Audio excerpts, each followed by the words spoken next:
السلام علیکم۔ میں خود پر چادر اوڑے ایک سنسان سی سڑک پر بھاگ رہی تھی۔ اس رات کے اندھیرے میں میں بنا دائیں بائیں جانب دیکھے بس بھاگے جا رہی تھی۔ میرے آنسو مسلسل میری آنکھوں سے بہہ رہے تھے۔ میں وہاں سے اپنی عزت اور جان بچا کر بھاگ رہی تھی جہاں ایک لڑکی سب سے زیادہ محفوظ رہ سکتی ہے، یعنی کہ میرا اپنا گھر۔ لیکن میں وہیں سے بھاگ کر یہاں پہنچی تھی۔ اگر میں آج گھر سے نہ بھاگتی تو وہ میرا اپنا میرے ساتھ۔ میرے بھاگتے دوڑتے قدم میری خالہ کی دہلیز پر جا کر رکے تھے۔ میں نے خالہ کے گھر کا دروازہ دیکھا تو میری جان میں جان آئی تھی۔ میں اس وقت بری طرح سے ہانپ رہی تھی کیونکہ میں آدھے گھنٹے سے مسلسل بھاگ رہی تھی۔ میں نے زور سے اس کے دروازے کو بجانا شروع کر دیا۔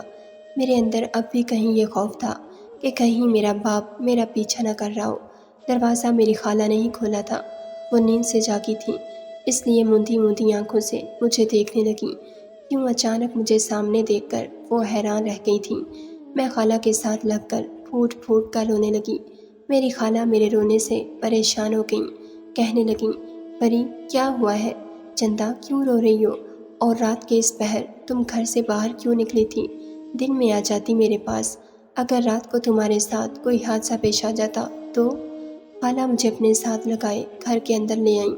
اب میں انہیں کیا بتاتی کہ اگر میں آج رات گھر سے نہ بھاگتی تو برباد ہو چکی ہوتی۔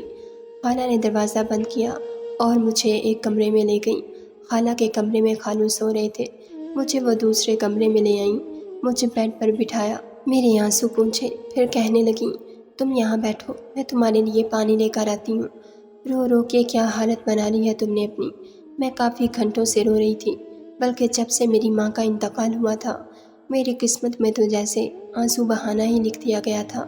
میری سسکیاں نہیں رک رہی تھیں جب خالہ میرے لیے دودھ کا گلاس لے آئیں، کہنے لگیں، یہ پی لو، میں صبح سے بھوکی تھی اس لیے میں نے کانپتے ہاتھوں سے وہ گلاس پکڑا اور پینے لگی۔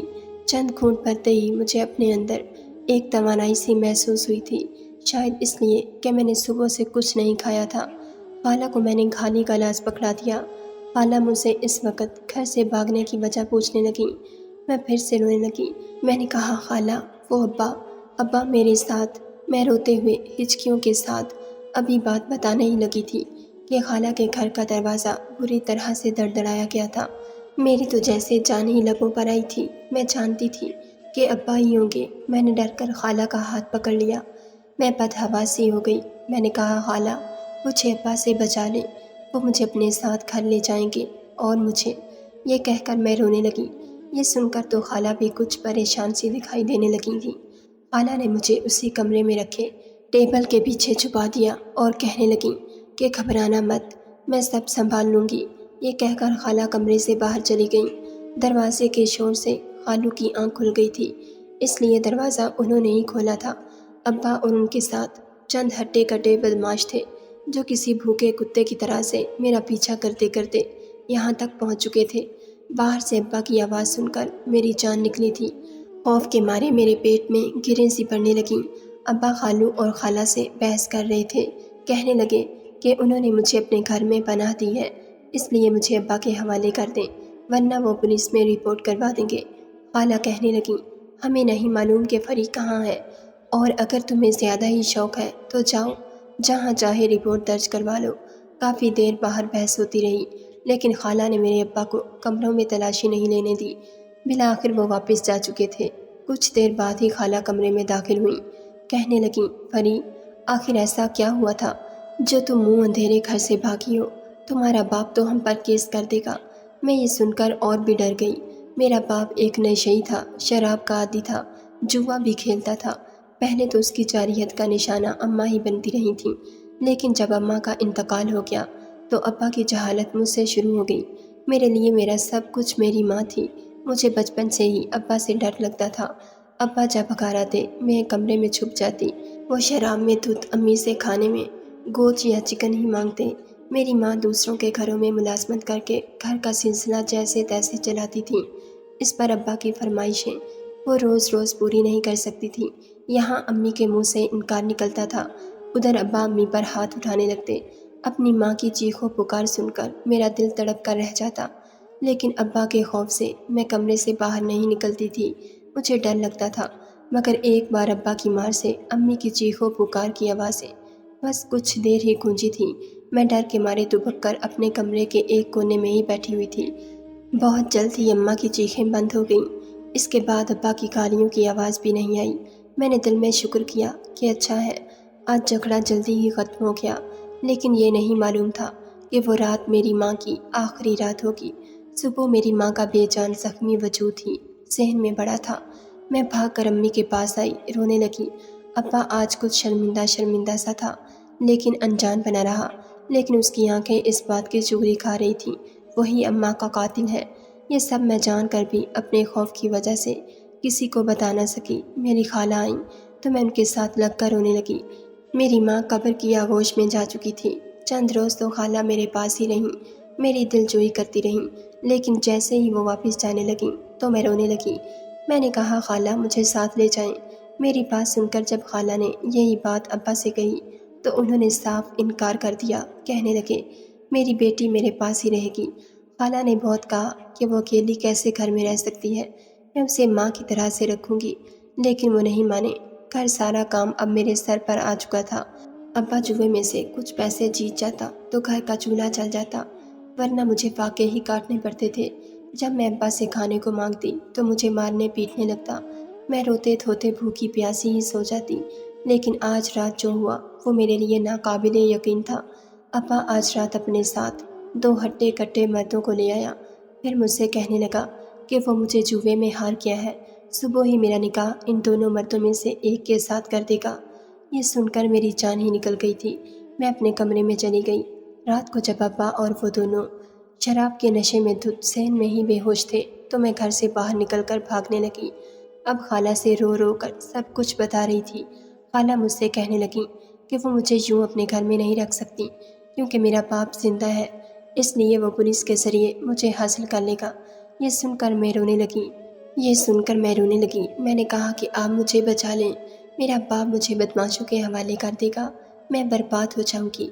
خالہ کی اپنی تو کوئی اولاد نہ تھی، بس ایک دیور تھا جو کچھ ذہنی طور پر ٹھیک نہ تھا۔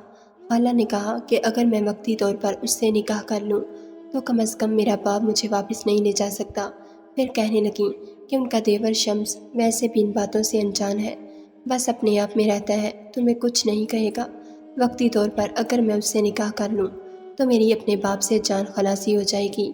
میرے پاس بھی خالہ کی بات ماننے کے علاوہ دوسرا کوئی راستہ نہ تھا، اس لیے میں نے خالہ کی بات پر حامی بھر لی۔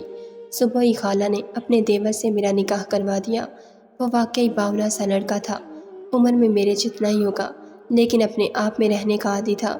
میرے نکاح کو ابھی کچھ دیر ہی گزری تھی کہ میرا باپ پولیس لے کر خالہ کے گھر پہنچ گیا، لیکن یہ معلوم ہوا کہ میں نے نکاح کر لیا ہے تو ابا مجھ پر چلانے لگا، لیکن پولیس کے سامنے میں نے اپنی رضامندی سے نکاح کی بات کی تھی، اس لیے میرا باپ غصے سے مجھے گھورتے ہوئے باہر چلا گیا۔ میں نے دل ہی دل میں شکر کیا تھا کہ میری جان تو سکون میں آئی، لیکن یہ بھی میری خوش فہمی تھی کیونکہ جو کھیل اس نکاح کی آڑ میں میری خالہ نے میرے ساتھ کھیلا وہ اس سے بھی بھیانک تھا جو میرا باپ مجھ سے کھیلنا چاہتا تھا۔ میرا باپ وہاں سے جا چکا تھا، مگر پھر بھی رہ رہ کر مجھے یہ خوف ستا رہا تھا کہ وہ دوبارہ واپس نہ آ جائیں۔ میں ابھی بھی کمرے میں چھپ کر بیٹھی تھی، مگر پھر اچانک کمرے کا دروازہ کھلا اور خالہ اور خالو کمرے میں داخل ہوئے۔ خالہ میری دائیں جانب جبکہ خالو میری بائیں جانب بیٹھے تھے۔ خالو نے میرے کندھے پر ہاتھ رکھا اور بڑے ہی شفقت سے بولے کہ فری گڑیا، ڈرنے کی ضرورت نہیں ہے، اب تمہارا وہ نشئی جوئے باز باپ تمہارا کچھ بھی نہیں بگاڑ سکتا، تم اب ہماری عزت بن چکی ہو۔ خالو اور خالہ مجھے سمجھاتے اور بہلاتے رہے۔ ان کی باتوں سے میں کسی حد تک مطمئن بھی ہو چکی تھی۔ مجھے اپنی خالہ پر پورا بھروسہ تھا، وہ میرے ساتھ کچھ بھی غلط نہیں ہونے دے سکتی تھی۔ کھانے کا وقت ہوا تو خالہ مجھے اپنے ساتھ کچن میں لے گئیں۔ میں بھی اب خود کو قدرے نارمل محسوس کر رہی تھی۔ میں نے خالہ کے ساتھ مل کر کھانا ٹیبل پر لگایا اور پھر خالو اور ان کا بھائی کھانے کے لیے آنے لگے۔ جب میں نے خالہ کے باولے دیور شمس کو دیکھا تو نہ چاہتے ہوئے بھی مجھے اسے جھجک سی محسوس ہونے لگی۔ حالانکہ یہ رشتہ صرف کاغذی تھا، وہ تو یہ بھی نہیں جانتا تھا کہ میں کاغذی ہی صحیح مگر اس کی بیوی بن چکی ہوں۔ وہ باولوں کی طرح چلتا ہوا آ کر کرسی پر بیٹھا اور انتہائی بری طریقے سے کھانا کھانے لگا۔ خالو اسے ساتھ ساتھ ڈال کر اچھے سے کھانے کی بھی تلقین کر رہے تھے۔ خیر میں سرسری سا اس کا جائزہ لینے کے بعد پیٹ بھر کر کھانا کھانے میں مشغول ہو گئی۔ آج کتنے ہی دنوں بعد میں پیٹ بھر کر کھانا کھا رہی تھی۔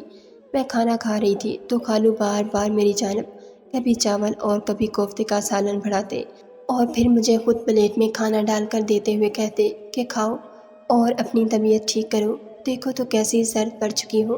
خالہ بھی خالو کی بات کی تاکید کرتے ہوئے مجھے مزید کھانا کھلانے لگیں۔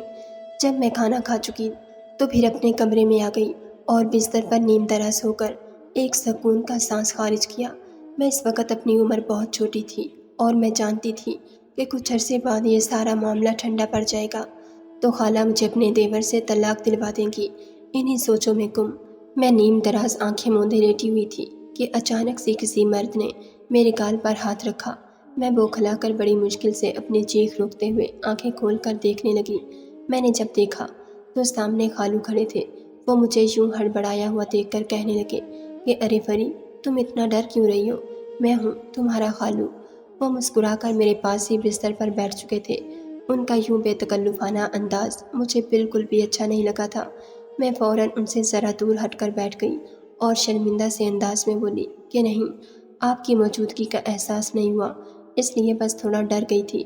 وہ ایک بار پھر میرے سر اور گال پر ہاتھ پھیرتے ہوئے بولے کہ اب تمہیں ڈرنے کی کوئی ضرورت نہیں، تم اپنا خیال رکھو۔ یوں بجھے ہوئے چہرے کے ساتھ تم بالکل بھی اچھی نہیں لگتی۔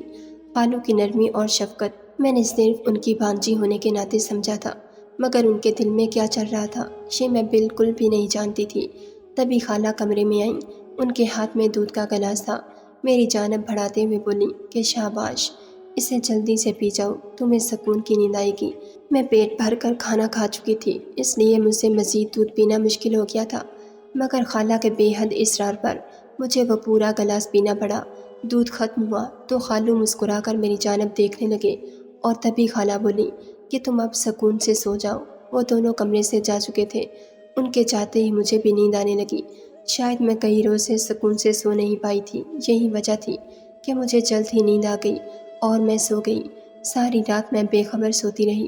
صبح جب میری آنکھ کھلی تو میرا سر بہت بھاری محسوس ہو رہا تھا۔ ایسے لگ رہا تھا جیسے میرے سر پر کوئی وزنی پتھر رکھ دیا گیا ہو۔ آہستہ آہستہ پورے وجود میں درد کی ٹیسیں اٹھنے لگیں۔ یوں لگتا تھا جیسے میرا پورا وجود درد کی شدت سے کپ کپا رہا ہو۔ رات تو میں بالکل ٹھیک تھی، مگر ایسے اچانک میری طبیعت کیوں خراب ہو گئی تھی میں کچھ سمجھ نہ سکی۔ میں بامشکل اٹھی اور باہر خالہ کے پاس جانے لگی۔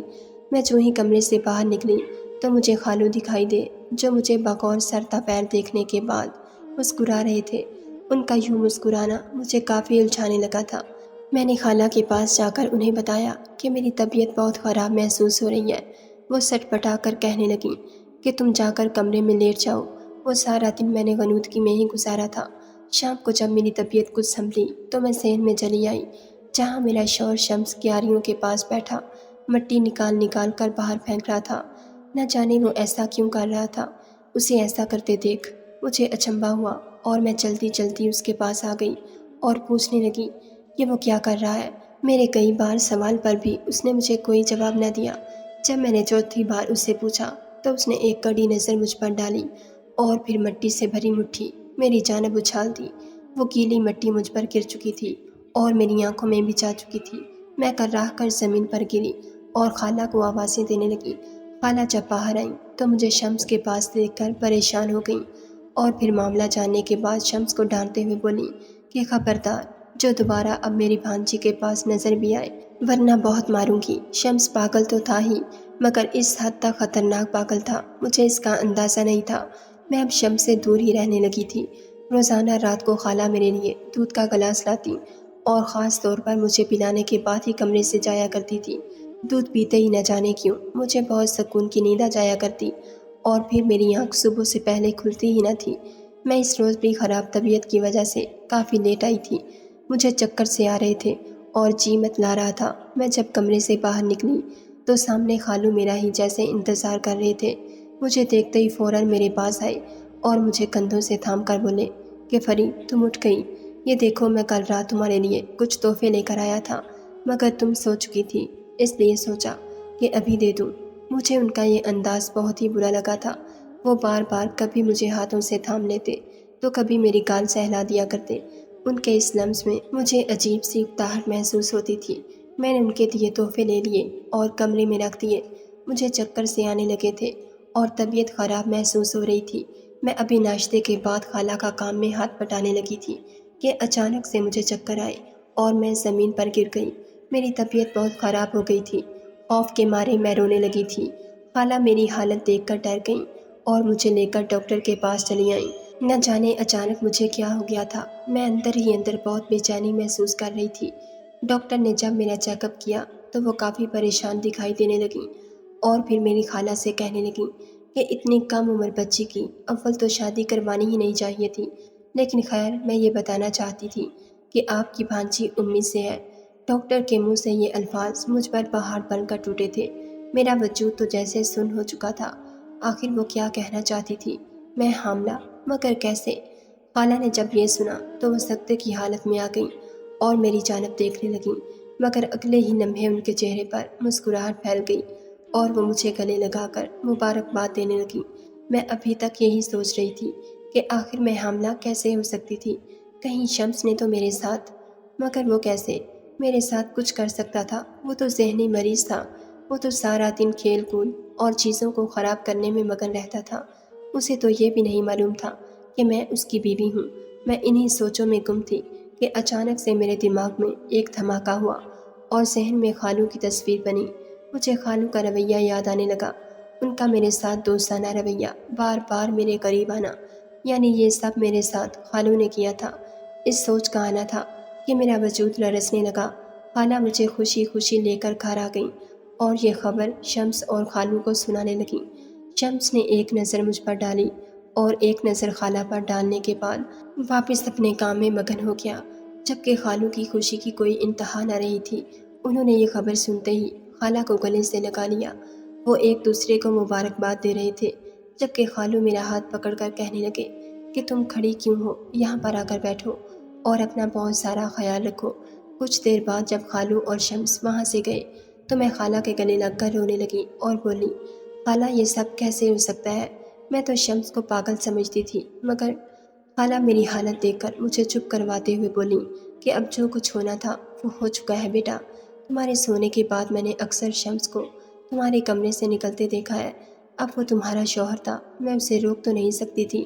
رہی بات اس کی ذہنی حالت کی، تو دماغ تھوڑا کڑوا ضرور ہے، لیکن اگر تم اس کے ساتھ بنا کر رکھو تو تمہارے ساتھ اچھا رویہ بھی رکھ سکتا ہے۔ بس وہ کھلنے ملنے میں وقت لیتا ہے، دل کا بہت اچھا ہے اور اب تو اس کا علاج بھی چل رہا ہے، جلد یا بدیر مگر وہ ٹھیک ہو جائے گا۔ خالہ مجھے سمجھانے میں لگی تھی، مگر میری سوئی ابھی تک وہیں اٹکی ہوئی تھی۔ خالہ نے شمس کو خاص تاکید کی کہ خبردار، جو اب اپنی بیوی کو تم نے تنگ کیا، یہ اب تمہارے بچے کی ماں بننے والی ہے، اسے تنگ مت کرنا اور اس کا خیال رکھنا۔ شمس اچھے بچے کی طرح ان کی بات پر سر ہلا چکا تھا۔ وہ میرے پاس آ کر بیٹھا تو مجھے اس سے خوف آیا۔ میں دور ہٹی، مگر وہ میرا ہاتھ تھام کر باتیں کرنے لگا۔ دھیرے دھیرے میرا اس سے ڈر ختم ہوتا چلا گیا۔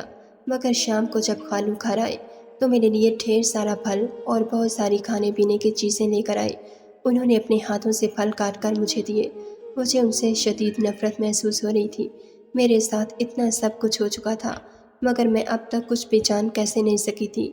اس رات ایک بار پھر خالہ دودھ لے کر آئی، مگر مجھے خالہ پر بھی شک سا ہوا تھا۔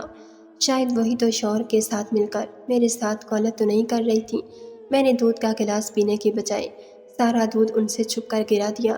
خالہ کی اولاد نہیں تھی کیونکہ وہ بانجھ تھیں، شاید اسی لیے انہوں نے میرا استعمال کیا تھا۔ کچھ دیر بعد میں جان بوجھ کر سونے کا ناٹک کرتے ہوئے لیٹ گئی اور تبھی کمرے کا دروازہ کھلا اور کوئی اور شخص اندر داخل ہوا۔ تھوڑی دیر بعد وہ میرے ساتھ آ کر لیٹ چکا تھا اور پھر میرے کان میں سرگوشی کے انداز میں جو کچھ بولا وہ سن کر میرے ہوش اڑ گئے۔ وہ کہنے لگا، پری، بھابی نے آج پھر ڈانٹ کر مجھے تمہارے پاس سونے کا بولا ہے۔ میں روز تمہیں بتاتا ہوں مگر تم سنتی ہی نہیں۔ وہ مجھ سے بہت کچھ کہہ رہا تھا جسے سن کر میرا چہرہ لال ہو گیا۔ اسی پل میں چپکے سے اٹھی اور کمرے سے باہر نکل آئی۔ مجھے خالہ کی باتوں کی آوازیں آ رہی تھیں۔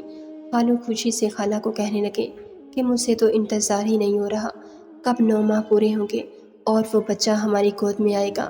خالہ بھی چہک کر بولی کہ ہاں، یہ بچہ پری اور شمس کا ہوگا، مگر ہم اسے اپنا نام دیں گے۔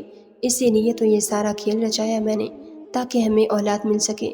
دونوں کو نیند کی دوا ملا کر دودھ پلا کر ہم نے اپنا کام نکلوا لیا۔ میں نے جب یہ سنا تو میرے ہوش اڑ گئے، یعنی میرا شک غلط تھا، یہ بچہ شمس کا ہی تھا۔ مگر خالہ جانتی تھی میں شمس کے ساتھ تعلق نہیں بنا سکتی، تبھی انہوں نے یہ کھیل کھیلا تھا۔ اگلی صبح میں نے خالہ سے دو ٹوک بات کی تو وہ شرمندہ سی ہو گئی، مجھ سے رو رو کر معافی مانگنے لگی کہ اولاد کی خاطر کیا۔ خالو بھی شرمندہ تھے، مگر اب میں مجبور تھی، کچھ کر بھی نہیں سکتی تھی۔ میں نے خالہ کو معاف کر دیا اور دھیرے دھیرے شمس کے ساتھ بھی ٹھیک ہو گئی۔ وہ بھی اب پہلے جیسا شمس نہیں رہا تھا، کافی بدل چکا تھا۔ شاید یہی میرے نصیب کا لکھا تھا، جسے مجھے بہرحال ماننا پڑا۔ ناظرین، اگر آپ کو ہماری ویڈیو پسند آئی ہے تو لائک ضرور کیجیے، اور ایسی مزید ویڈیوز دیکھنے کے لیے ہمارے چینل کو سبسکرائب کر لیجیے۔